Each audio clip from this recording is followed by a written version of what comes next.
இன்னும் அந்த கடவுள் என்பவரை நம் கண்களால் பார்த்தது கிடையாது.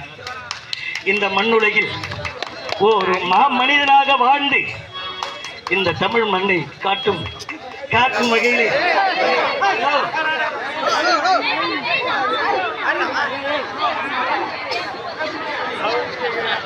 மனிதனாக வாழ்ந்து மனித நேயமுள்ள ஒரு மனிதன் என்றால் இப்படித்தான் இருக்க வேண்டும் என்று இந்த மனிதர்களுக்கெல்லாம் ஒரு உதாரணமாக திகழ்ந்த இந்த மண்ணை விட்டு மறைந்தாலும் நம் மனிதனை நீங்காத இடம் பிடித்த எங்கள் அருமை ஆசான் கேப்டன் புரட்சி கலைஞர் விஜயகாந்த் ஐயா அவர்களின் 1ஆம் ஆண்டு நினைவாண்டு.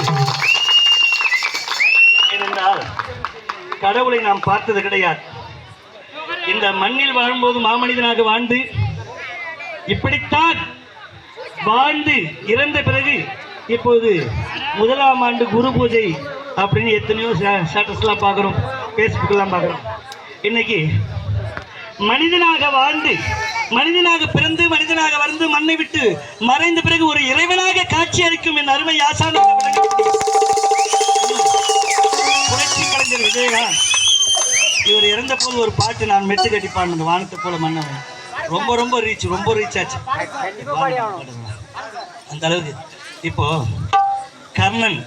கர்ணன் என்பவரை பாரதத்தில் நாம் பார்த்திருக்கிறோம்.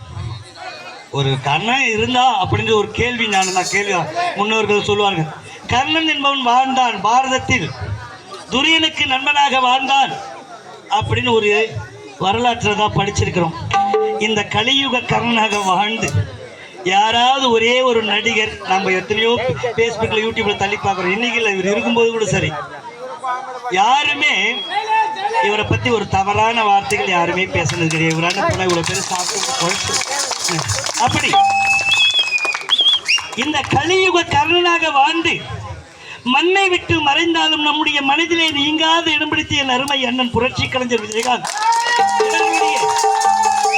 1ஆம் ஆண்டு நினைவாஞ்சலி இந்த வயலூர் என்ற கிராமத்திலே என் அருமை சகோதரர்கள், தாய்மார்கள், சகோதர சகோதரிகள் அனைவருமாக ஒன்றாக சேர்ந்து இந்த 1ஆம் ஆண்டு நினைவாஞ்சலை வெகு விமர்சையாக கொண்டாட வேண்டும் என்று பெருந்தலைவர்கள் எல்லாம் அழைப்பினை விடுத்து எங்களை போன்ற ஒரு நாடக கலைஞர்கள் 16 குடும்பங்கள் வாழ்வதற்கு ஒரு வாழ்வாதாரத்தை வகுத்து தந்து செத்தும் கொடுத்தான் செய்தது என்று சொல்வார்கள். அப்படி இருக்கும்போது எத்தனையோ பேர் வாழ வச்ச இந்த தெய்வம் இவர் இறந்த பின்பும் எங்கள் 16 குடும்பங்களை வாழ வைக்கின்றார்.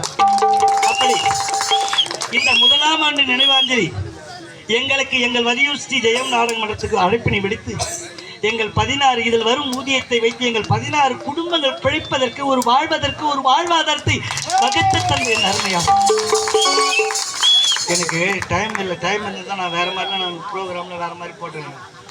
அப்படி அத்தகைய வாய்ப்பினை வாரி தந்த இந்த அருமை சொந்தங்களுக்கு எங்களுடைய கலைக்குழுவின் சார்பாக நன்றியை தெரிவித்துக் கொண்டு இங்கு வருகை தந்திருக்கும் அனைத்து அன்பு உள்ளங்களுக்கும் எங்களுடைய கலைக்குழுவின் சார்பாக மனமார்ந்த நன்றியை தெரிவித்துக் கொள்கிறோம். நன்றி.